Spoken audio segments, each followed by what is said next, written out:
Ok. Hoje, dia 8 de julho já, né? Não é nem junho, é julho. Já está acabando o ano. 8 de julho de 2018. E nós estamos estudando o texto de Gálatas, que fala das obras da carne e do fruto do Espírito. Esse texto se encontra em Gálatas 5, 16 a 25, e nós já vimos a questão do andar, nós já vimos a questão da militância, nós já vimos a questão do guiar, e nós já vimos a questão da lei. Então nós vamos reler o 16, 17 e 18, falar dessas coisas que eu listei aqui, para efetivamente nós entrarmos nas obras da carne propriamente dita, conforme está no versículo 19, 20 e 21. Então vamos ler? Digo, porém, andai no Espírito e jamais satisfareis a concupiscência da carne, porque a carne milita contra o Espírito e o Espírito contra a carne, porque são opostos entre si, para que não façais o que porventura seja do vosso querer. Mas, se sois guiados pelo Espírito, não estais sob a lei. Não há lei contra essas coisas, conforme diz lá no versículo mais adiante, que nós vamos ler mais no futuro. Se sois guiados pelo Espírito, não estais sob a lei, porque no 23 fala contra estas coisas não há lei. Ora, as obras da carne são conhecidas e são prostituição, impureza, lascívia, idolatria, feitiçarias, inimizades, porfias, ciúmes, iras, discórdias, dissensões, facções, invejas, bebedices, glutonarias e coisas semelhantes a estas, a respeito das quais eu vos declaro, como já outrora vos preveni, que não herdarão o reino de Deus os que tais coisas praticam. Quer dizer que se eu tive ciúme uma vez na vida, então não entro no céu. Não é isso. Nós vamos ver aqui os tempos verbais. Ela ali já perdeu a salvação, né? Porque se sentiu ciúme uma vez na vida, já não entra no céu. Mas nós vamos ver que isso aqui, à medida que a gente for estudando, nós vamos ver que essas coisas são coisas que fazem parte cotidianamente, são habituais. Você não vê nada do Espírito e só vê essas coisas. Isso é uma evidência que existe algum problema aí. Mas como é que você sabe que você está andando no Espírito? Como é que você sabe que você está andando no Espírito? Isso já foi ventilado aqui. Porque se você estiver andando no Espírito, o seu comportamento vai ser caracterizado por se colocar em segundo plano e estar mais preocupado com o outro do que consigo mesmo. Ou seja, amor. Tá tudo dando errado na sua vida, mas ainda assim você consegue ter alegria e paz. Então você está cheio do Espírito Santo.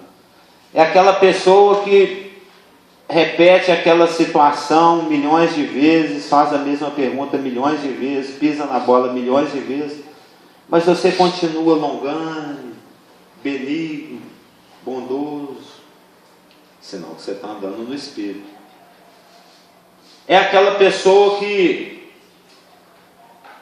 eu vou citar meus casos, meu cotidiano, né? Você senta no busão, daí a pouco passa uma senhora idosa e te esbarra uma bolsa na orelha. Você fica nervoso, aí você está obrando na carne. Você mantém o espírito de mansidão. É uma evidência que você está no Espírito. É aquela situação em que você poderia perder o controle, mas você mantém o domínio próprio. Isso é sinal que você está no Espírito. Repetindo a pergunta, como você sabe se está andando no Espírito? Se você estiver manifestando o fruto do Espírito. Pelo fruto você conhece a árvore. Se a sua característica é igual da mesma forma que eu falei, quer dizer que você sentir ciúme uma vez na vida perdeu a salvação? Não. Ser ciumento, ser brigão, ser irado, ser glutão, ser beberrão, viver na idolatria ou na feitiçaria, ter inimizade com as pessoas, estar sempre na prostituição, na impureza, sempre, continuamente, é sinal de que ou você é nascido de novo, ou você é um crente muito enganado. Satanás está te pegando, está te enganando. Se você continuamente está assim, na maior parte do tempo, manifesta amor, alegria, paz, benignidade, bondade, longanimidade, fé, mansidão, domínio próprio, é sinal de que você é uma pessoa que vive mais no Espírito do que na carne. A palavra carne aqui nesse texto, para quem já fez IBPG sabe, é sarx, S-A-R-X, que é a natureza pecaminosa. É aquela velha natureza que foi implantada por Satanás no primeiro casal, pela desobediência lá no Éden, e que foi herdada por todos os seres humanos.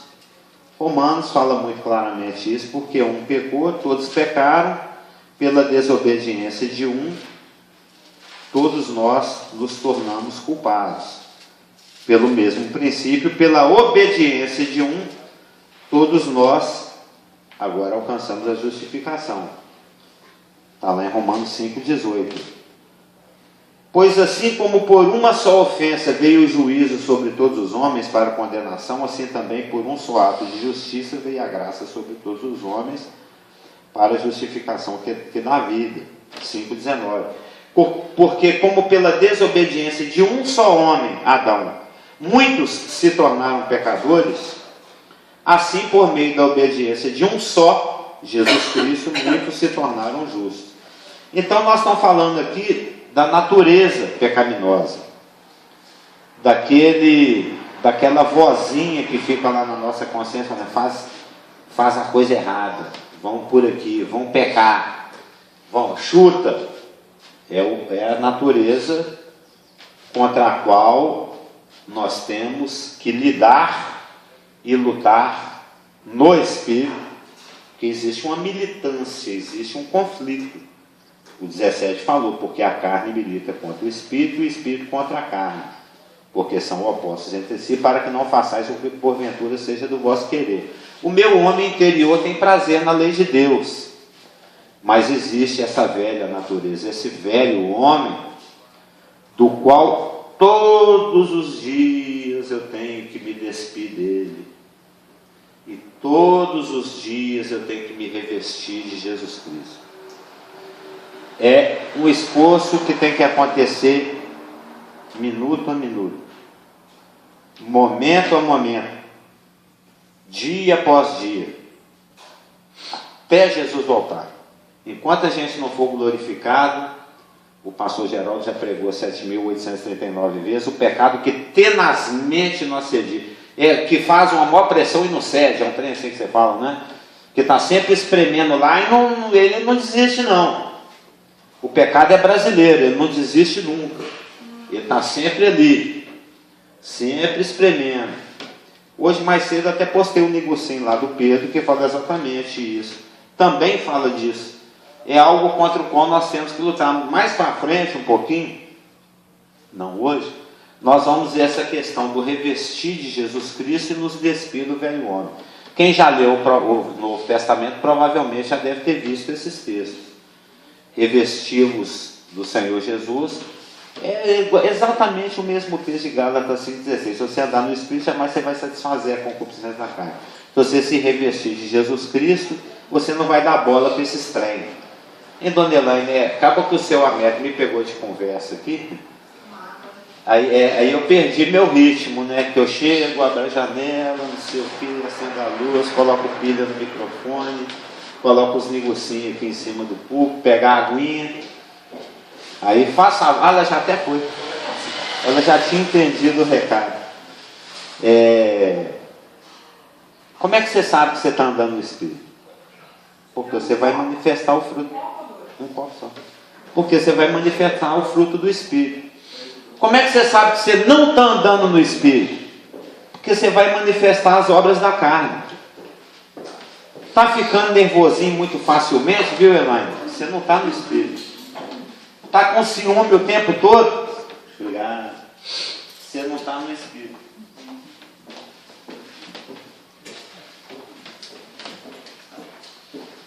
Está olhando demais para as mulheres na rua, para os rapazes na rua?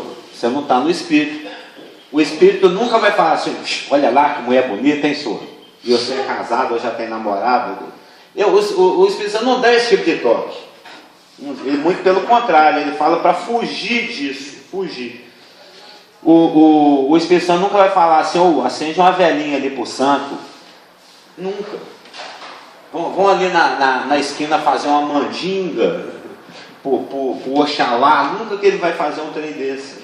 Lógico.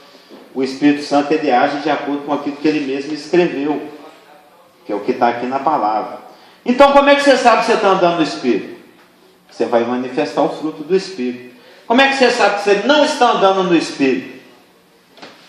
Porque você vai estar manifestando as obras da carne. Agora vocês entenderam por que o Paulo escreveu essas 15 obras da carne, esses 9 frutos do Espírito? Para que nós tenhamos um parâmetro. Por que essa lista suja? Vamos chamar assim, né? Não é uma lista completa. É lógico que existe mais pecado do que esses 15 que estão aqui. Aqui, por exemplo, não está adultério. Mas ele, lá no final, ele fala... e coisas semelhantes a estas. Essa daqui é só uma amostra.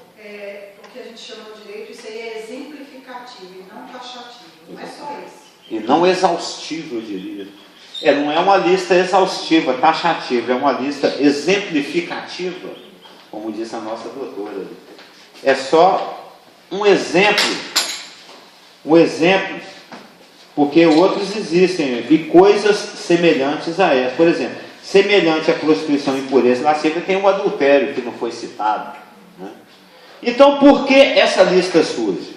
Porque lá em 5,16... o Paulo falou, se você andar no Espírito, você não vai entrar nessa. Você não vai dar bola para a carne. Você não vai atender as convocações da velha natureza. É como o pastor Stan, hoje eu acertei o nome dele, né? Veio de primeira assim na cabeça. Ele nos pregou esse versículo. Não tem jeito de você pegar o anel rodoviário numa direção e ao mesmo tempo na outra direção. Tem jeito? Você chega lá no anel, você vira para a direita e para a esquerda ao mesmo tempo. Não tem jeito. Ou você vai para a direita, ou você vai para a esquerda. Ou você anda no Espírito, ou você anda na carne. Então, se você andar no Espírito, concomitantemente, não concomitantemente, você não vai estar andando na carne. Ou é num, ou é no outro. Então, o porquê dessa chamada, vamos chamar assim, de lista suja? Porque no 5,16 o Paulo ensinou que se nós andarmos no Espírito, a gente não vai satisfazer a concupiscência da velha natureza. Então ele lista algumas das obras mais evidentes da velha natureza e o fruto do Espírito, para que a gente tenha um parâmetro para nos autoavaliarmos se a gente está andando em um ou se a gente está andando no outro. Lá em Mateus 7,16, Jesus falou assim: tem jeito de colher uva do espinheiro? Né? Mateus 7,16. Tem jeito de colher uva do espinheiro? Você já chegou no pé de pitanga para colher abacate, Helena? Pitanga é pitanga, abacate é abacate, manga é manga. Não tem jeito. No 7,16 de Mateus fala o seguinte: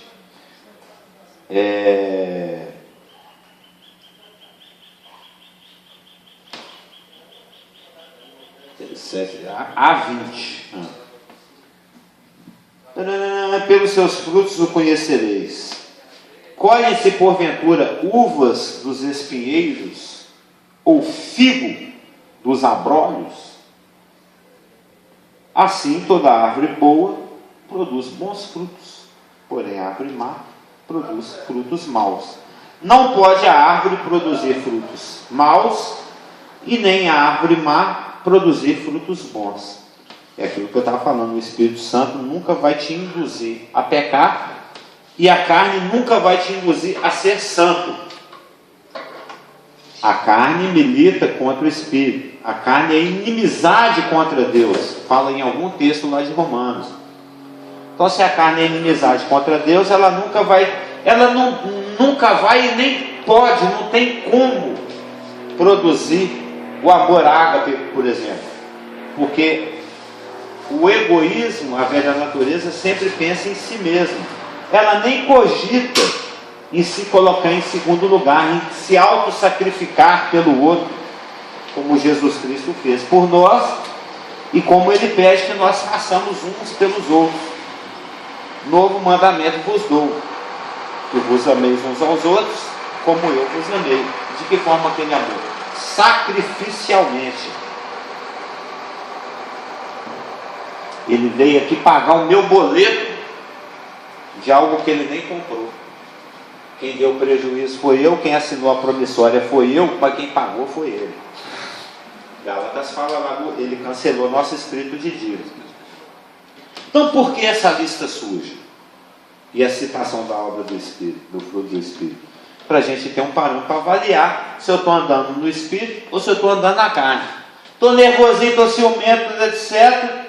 Eu não estou no Espírito, estou na carne. Estou no amor, estou na alegria, estou na paz, na mansidão, etc. Eu não estou na carne, eu estou no Espírito. Daí ele tem introduzido essas coisas. Se a conduta de alguém é continuamente caracterizada pelos traços da primeira lista, a lista suja, prostituição, observa aqui que eu vou fazer uma separação, hein? Vai ter pausa, tem o porquê dessas pausas. Prostituição, impureza, lascívia, idolatria, feitiçaria, inimizades, porfias, ciúmes, iras, discórdias, dissensões, facções e invejas, bebedices e glutonarias. Então, se a conduta de alguém, daqui a pouco nós vamos falar sobre isso, se a conduta de alguém é continuamente caracterizada pelos traços da primeira lista, essas 15 coisas, então ele não é nascido de novo. Ou se é, ele está enganado e não está sendo guiado pelo Espírito. Se a conduta de alguém é continuamente, eu estou falando, de 1º de janeiro a 31 de dezembro, cara, você não vê o cara produzir um fruto do Espírito. Ele só produz obra da carne. Ou ele não é nascido de novo, ou ele está enganado e não está sendo guiado pelo Espírito. Mas, por outro lado, se a conduta de alguém é continuamente caracterizada pelos traços da segunda lista, então essa pessoa é nascida de novo e está sendo guiada pelo Espírito Santo. Ora, as obras da carne são conhecidas. Paulo está dizendo que são óbvias, que são evidentes, que são manifestas, que não deixa dúvida. Segue-se então que quando as ações da carne são evidentes em nossa vida, que não estamos sendo guiados pelo Espírito. E precisamos então nos sintonizar com Ele. 1 João 1,9, como é que o pastor geral prega? Sacode, levanta a poeira, vai dar a volta por cima e vai para frente, que atrás em frente, como é que é? Sacode a poeira e dá a volta por cima. Aí não fala da volta por cima, não fala calma, ele não fala, ele só fala, levanta a cabeça, sacode a poeira. Não fica lá no chão não, levanta e segue. Vai em frente que atrás vem em frente. Vai para frente que atrás vem em frente.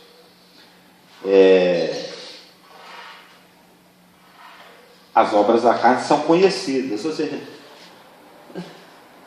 é óbvio, não precisa, aliás, Não tem nem como disfarçar. Não tem como disfarçar que a pessoa está na carne.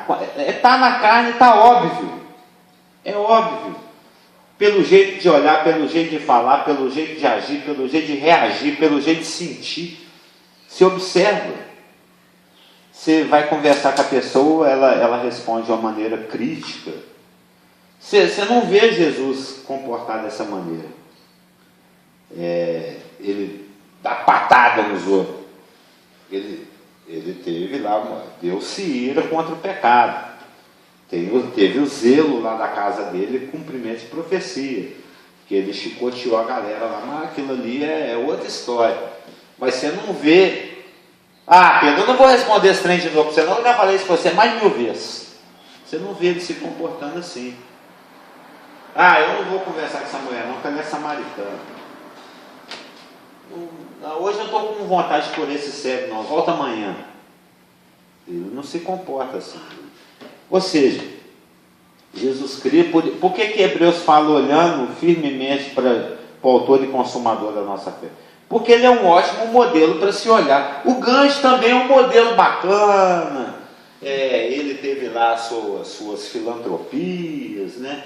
Tinha um espírito pacífico. Eu lembro, em 1982, eu conheci um irmão, nem sei se é irmão, que ele pregava Jesus Cristo e Gandhi. Eu lembro que ele tinha folheto dos dois. Ele fazia apologia a Jesus Cristo e a Gandhi. Ele colocava os dois no mesmo nível. Deixa ele para lá, né? Se ele estiver precisando de esclarecimento, só o que o esclareça. É uma oração com 36 anos de atraso, né? Mas está valendo. 82 para 2000 dá 18, mais 18, 36 anos, né? Uma oração com 36 anos de atraso, mas por ano. Se eu tiver que esclarecer lá, que esclareça, em nome de Jesus. Se estiver vivo.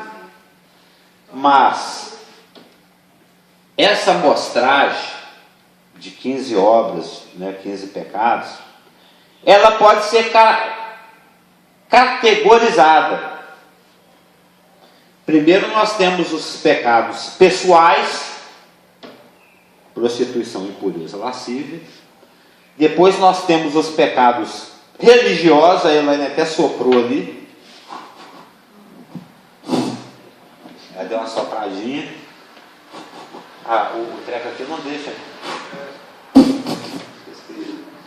Tem os pecados religiosos, que é idolatria e feitiçaria. E tem os pecados sociais. Sociais é ótimo, né? Tem os pecados pessoais, que é de si para si. De relacionamentos, né? De relacionamento ou social. Pode ser colocado vários adjetivos aqui. Não, desculpa, você está falando da glutonaria, da bebedice social. Também está falando das desculpas. Os pecados pessoais. Porque são 4 grupos, né? Não, são 3. É porque o terceiro grupo meio que se subdivide. Mas observa, o primeiro grupo, os pecados sexuais ou pessoais ou que tem a ver consigo mesmo. Prostituição, impureza, lascívia. Depois tem os pecados religiosos, idolatria e feitiçaria. E depois tem os pecados horizontais ou sociais, ou como é que você falou aí? De relacionamento. Que são os outros. São os outros 10. Então, nós temos os pecados pessoais, prostituição, impureza, lascívia, que é de si para si. Tem os pecados religiosos, que são os verticais. E tem os pecados sociais ou de relacionamento, que tem a ver com o outro, que são os horizontais. É porque esse aqui, essa bebedice e glutonaria, eu separaria assim como pecado contra a saúde. Mas eles também são sociais. Nós vamos ver. Porque a glutonaria, a bebedice, tem muitos versículos que falam sobre isso. Não, porque pode ser público ou social. Mas eu estou falando assim, no seu mais íntimo, na sua casa, se você comete isso, eu imagino, por exemplo, a glutonaria como uma coisa que afeta muito a saúde. Sim. O álcool também. Eu estou pensando nisso, mas eu não sei se é isso que você está querendo dizer. Entendeu? Na realidade, essa lista, que eu já tive pesquisando na internet, tem várias formas de dividi-la. Tem quem divide em 2, tem quem divide em 5, tem várias formas de dividir. Eu, depois de ler as várias formas de se dividir, eu criei essa minha divisão de acordo com aquilo que eu fui observando. Mas isso aqui não é assim, viu, Elaine? Aqui, ó, é a lei. Tá? Não é o que você falou? Não é taxativo. Não é taxativo. Tem vários. Inclusive, quanto mais eu penso e medito e penso e repenso nessa lista, mais coisas vão brotando. Tem coisas aqui que eu nem sei se eu vou falar, porque são coisas assim que é fruto de meditação. Tem a questão do ativo e do passivo e do exagero, do externalizado, do internalizado e do explosivo. Tem várias perspectivas através das quais a gente pode olhar essa lista. Eu estou até enumerando várias coisas aqui, mas algumas eu vou trazer. Por que eu estou falando que a prostituição, a impureza e a lascívia, que no grego é porneia, acatásia e asialgeia, nós vamos estudar essas palavras todas, eles são os pecados pessoais, porque são pecados que violam a mim mesmo. São pecados que violam o amor próprio. Nós vamos ver depois que os pecados religiosos, eles violam o amor a Deus. E os pecados sociais de relacionamento horizontais violam o próximo ou o amor ao próximo. Por que eu estou dizendo que a prostituição, a impureza e a lascívia são pecados pessoais que violam a mim mesmo, o amor que eu deveria ter a mim mesmo, o amor próprio? Porque em 1 Coríntios, capítulo 6, verso 18, está escrito o seguinte: fugir da impureza. Lembra que eu falei que a Bíblia manda é fugir? O Espírito Santo manda é fugir. Fugir da impureza. Qualquer outro pecado que uma pessoa cometer é fora do corpo, mas aquele que pratica a imoralidade peca contra o próprio corpo. Viu aí, Elaine? Peca, por isso que é um pecado pessoal, que afeta a mim. Qual que é que você está lendo? 1 Coríntios 6,18. Fugir da impureza. Qualquer outro pecado que uma pessoa cometer é fora do corpo, mas aquele que pratica a imoralidade peca contra o próprio corpo, porque é o corpo que está envolvido aqui. Em Romanos 1,24, diz o seguinte, um texto conhecido lá que fala do homossexualismo. Romanos 1,24. Só para mostrar que é o tipo de pecado, a prostituição, a impureza, a lascívia, afeta a mim mesmo, me afeta pessoalmente, porque 1 Coríntios 6,8 falou isso. E aqui também, de uma maneira mais sutil, também pode ser visto em Romanos 1,24 e 27. Por isso, Deus entregou tais homens, os que detêm a verdade pela mentira, à imundícia, pelas concupiscências, os desejos incontroláveis de seu próprio coração, para desonrarem o seu corpo entre si. Estou falando dos gays lá, homem com homem. É uma coisa que afeta o próprio corpo, que desonra o próprio corpo, que desonra o propósito para o qual Deus determinou e estabeleceu o corpo. No 27, semelhantemente os homens também, deixando o contato natural da mulher, se inflamaram mutuamente em sua sensualidade, cometendo torpeza homens com homens e recebendo em si mesmos a merecida punição do seu erro. Então esses pecados, os pecados pessoais, que alguns chamam de sexuais, eles violam a si mesmo ou o amor próprio. Agora nós estamos dando só um passant de entrar em um por um. Viu? Já a idolatria e a feitiçaria são os pecados religiosos, porque eles violam a divindade ou o amor a Deus. Eu até chego a pensar, eu cá com os meus botões, viu, botão? Eu chego até a pensar, não é uma coisa que eu estou afirmando, né? Que a idolatria tem a ver com o lado bom da velha natureza. Lembra que o homem, lá o Adão, ele comeu da árvore do conhecimento do bem e do mal. Em Romanos 7 fala que o homem conhece o bem e o mal. Que ele sabe o bem que ele tem que fazer, mas não consegue. E ele conhece o mal que ele deve evitar, mas também não consegue. Acaba caindo nele, porque ele tem a velha natureza. Então eu diria que a idolatria e feitiçaria, que são os pecados religiosos, porque eles violam a divindade ou o amor a Deus, amarás o Senhor teu Deus de todo o teu coração, etc. Porque a idolatria é a corrupção do lado bom da velha natureza. E a feitiçaria é a corrupção do lado mal da velha natureza. Principalmente aqui no Brasil. O Brasil é um país bacana de se entender esses assuntos, porque se você for lá na China é todo mundo muito igualzinho, é tudo muito, não tem muita variação. Lá eles não têm vizinho católico, vizinho crente, vizinho macumbeiro. Lá é todo mundo chinês. Ninguém acredita em nada, é só chinês. Não é? A gente sabe disso pela literatura, pelo que tem nas informações, pelo que o Cliff já nos falou. Mas aqui não. Aqui a gente conhece o católico praticante, conhece o católico avacaiado, conhece o crente praticante, conhece o crente avacaiado, conhece o macumbeiro, conhece os espíritas do lado da mesa branca, os espíritos da mesa preta, os que fazem maldade com os outros, os que pregam mais a filantropia. Não tem isso tudo, Elan? Então a gente observa, por exemplo, que a idolatria é um engano. Eu tenho uma tia muito idólatra, irmã da minha mãe. Ela faz a César, o terço, as novenas, as campanhas do quilo, acende as velhas, coisa e tal. Mas ela crê que ela está adorando o Deus verdadeiro.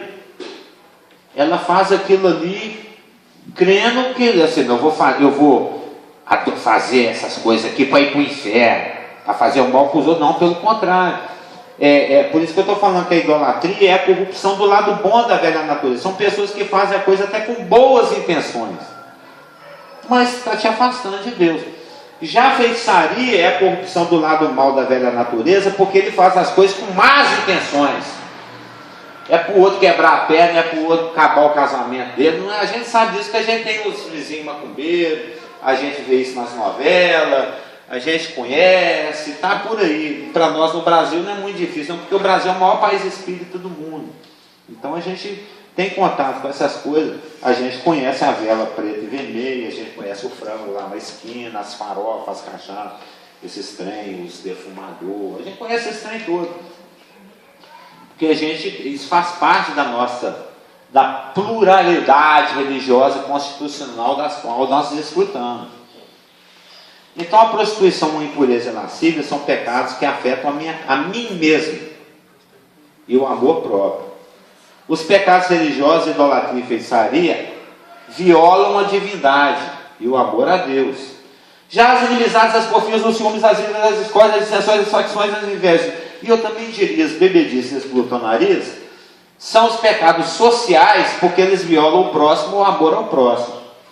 Então nós temos aqui os pecados pessoais, os pecados religiosos e os pecados sociais. E nós vamos ver isso dá um por um. O primeiro desses pecados, as obras da carne são conhecidas e são. Estão lá em Gálatas.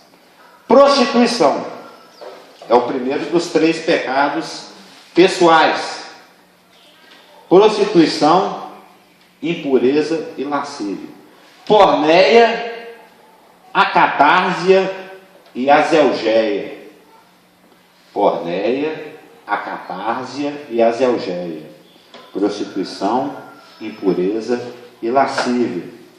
Nós vamos ver que a prostituição é uma coisa mais ativa. É a ação. a prostituição que eu falei, né? A prostituição é uma coisa mais ativa, é a ação, é a externalização. Quando nós estivermos estudando, nós vamos ver que a acatásia é a motivação, é uma coisa mais passiva, mais interior, mais internalizada. E a lascívia é o exagero, é a corrupção de tudo, é o sem vergonha, é o cara que já cauterizou que a coisa avacai assim, ele põe roupa de mulher e desmunheca em frente da câmera, ele beija namorar na frente de todo mundo, o trem já avacaiu. Que era uma característica do mundo antigo, nós vamos ver aqui. Então a prostituição é uma coisa ativa, pornéia. A impureza é uma coisa mais motivacional, mais passiva, é a impureza. E a zelgeia é a avacalhação do negócio, é a explosão, é o exagero, é o assumido, é o trem avacalhado. Começando pela primeira palavra, pornéia, quando você estuda essa palavra, você vê que a pornéia não é necessariamente, porque quando fala, aqui principalmente no Brasil, quando você fala prostituição, ou prostituta, você já pensa na tia, aquelas que tem lá na Lagoinha, todo mundo conhece, todo mundo, desde que Belo Horizonte é Belo Horizonte, você sabe que Belo Horizonte foi uma cidade planejada, né, Lana? É uma cidade que foi planejada. Era para Belo Horizonte ser só dentro da Avenida do Contorno. Cresceu mais do que deveria, não cresceu. Só o que está dentro da Avenida do Contorno é que era para ser Belo Horizonte. Era o planejamento inicial. Era uma cidade que foi criada para receber os funcionários públicos. Era para ser uma cidade administrativa. Só que a coisa foi extrapolando. Tanto é que as ruas são todas simétricas. Se você olhar dentro da Avenida do Contorno, é tudo paralelo. Os nomes são todos ordenados de acordo com um certo assunto. Tem o nome das capitais, né, dos estados.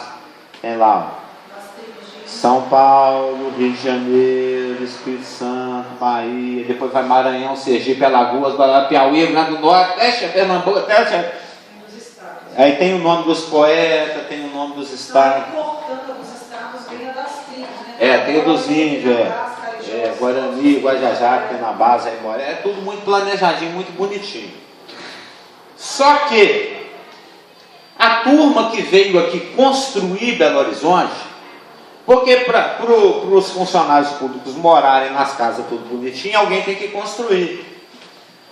E quem é que vem construir? É o pedreiro, é o ajudante pedreiro, é o eletricista, é o bombeiro hidráulico. E essa turma, eles vêm de um nível social mais inferior.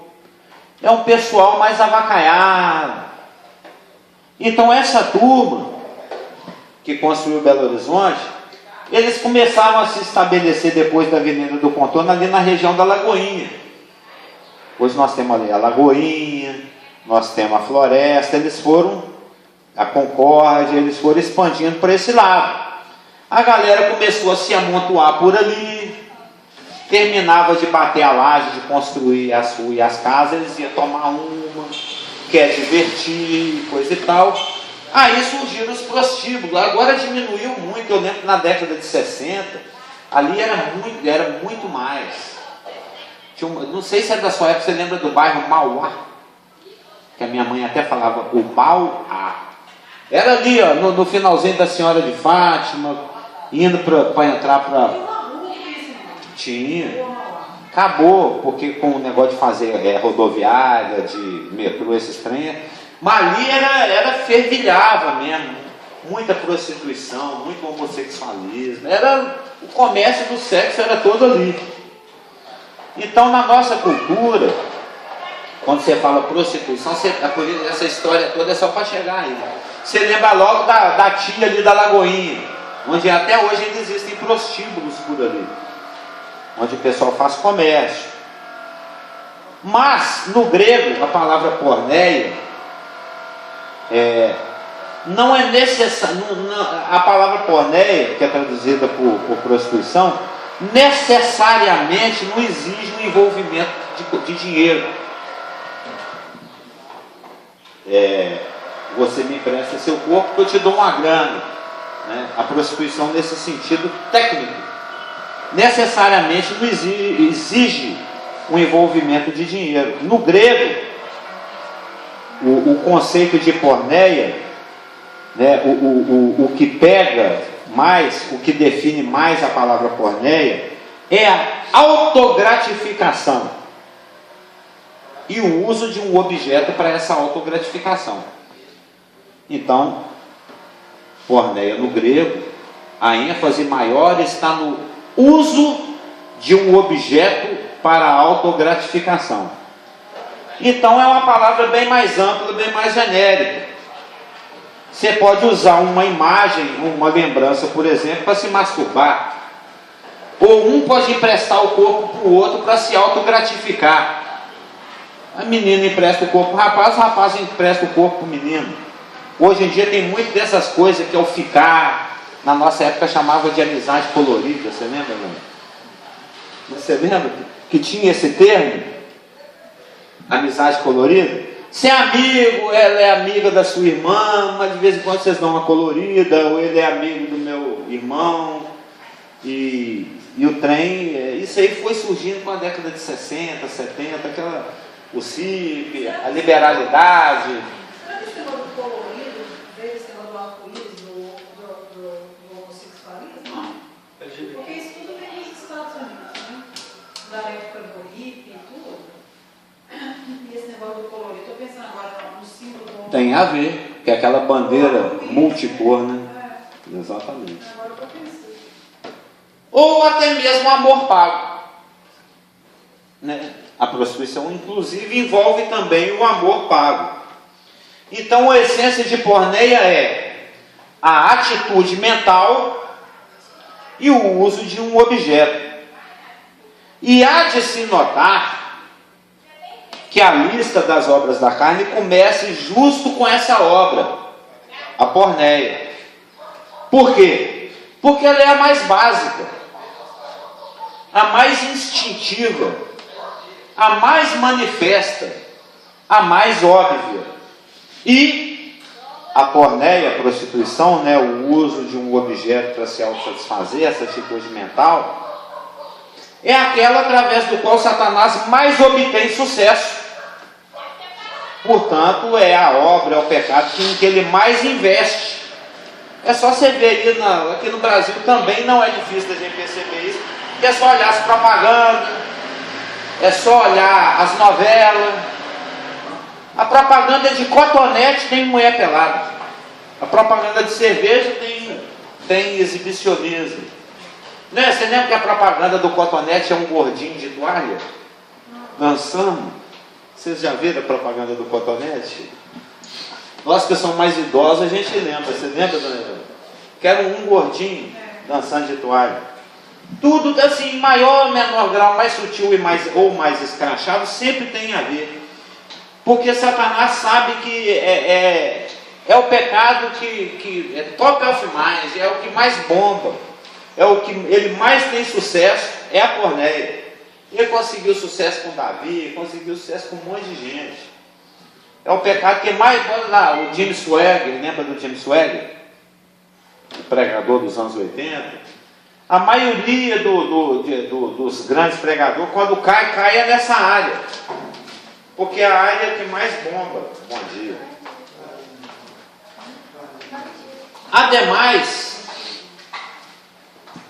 lá na época que o Paulo escreveu essa carta e esse trecho,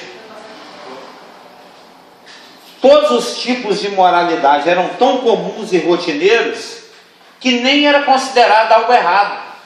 Na época que o Paulo escreveu Gálatas, o Império Romano, a imoralidade era uma coisa tão comum, tão do dia a dia, que quando Paulo escreveu que porneia é pecado, até os caras falaram, é? Ué, não sabia. Porque a imoralidade era uma coisa muito comum na época. era tudo muito avacaiado. Então os crentes daquela época precisavam ser ensinados que isso era errado, porque eles estavam sob a influência do gnosticismo, a cultura grega, que pregava que o corpo é mau, então você pode avacaiar com ele, que não afeta em nada o espírito. Espírito é uma coisa, corpo é outra. O espírito não tem proveito nenhum, então você pode esculachar que isso não afeta. Oi? O corpo não tem proveito nenhum. É o corpo, exatamente. A gente já falou sobre isso no estudo de 1 João, a questão do gnosticismo. Então os crentes tinham que ser instruídos que essa obra da carne, a porneia, é velha natureza. Isso te afasta de Deus. Então, para o mundo da época, essa questão da castidade foi uma virtude completamente nova. Foi assim, absolutamente novidade. Quando o cristianismo chegou ensinando que prostituição, que porneia é pecado, o mundo se surpreendeu. Porque para o mundo inteiro isso nunca foi pecado, isso era normal. O cidadão romano, ele tinha direito a uma esposa, a um amante, a uma concubina e até um rapazinho, se ele quisesse. Ele podia ser homossexual, bissexual, heterossexual. Era à vontade, era escolha pessoal. Nada disso era errado, não existia censura quanto a nenhum tipo de comportamento. Então, quando o cristianismo chegou e Paulo escreveu isso, o pessoal até se assustou, porque a castidade era algo completamente estranho ao mundo antigo. Amém? Semana que vem a gente continua. Podemos orar?